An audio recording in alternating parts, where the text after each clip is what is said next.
Quite a few movies today. After Widows, obviously that was my first one.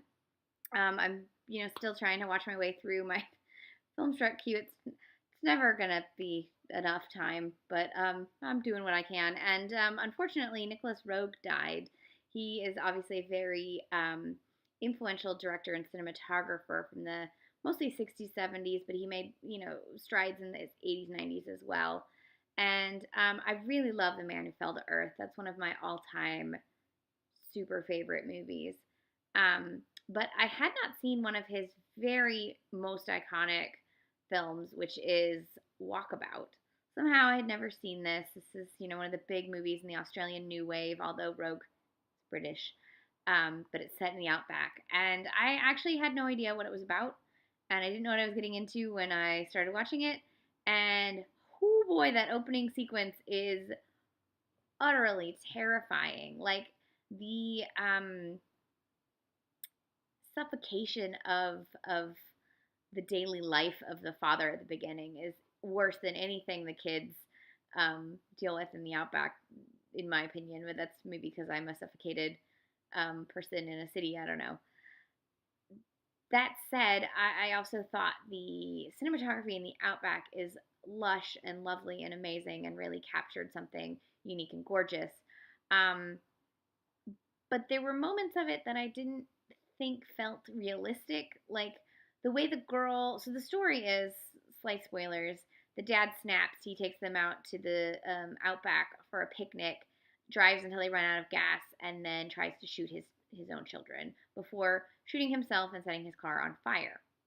So the girl and her much younger brother have to try to make their way back to civilization. At which point they meet a Aboriginal teen who helps them somewhat on the journey.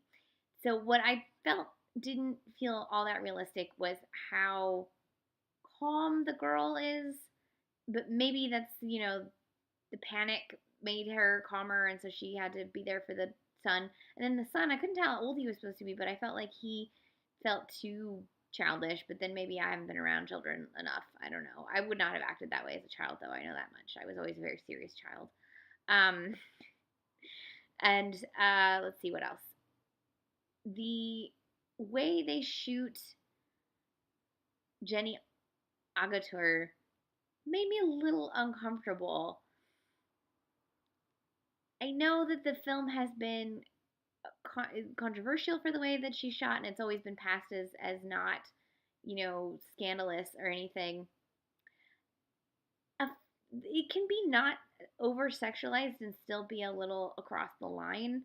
And I don't know that as naked as she gets in this movie was necessary to tell this story. And she was 17, so it makes me really uncomfortable.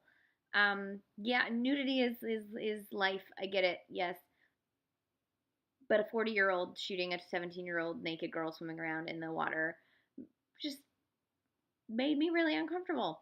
So I'm just putting that out there. And I think there's aspects of its attempts at, I think, critiquing Australian racism doesn't quite go far enough. Uh, I don't know that Rogue was ever all that great at really solidifying things he's trying to say. He's very much a impressionistic sort of um,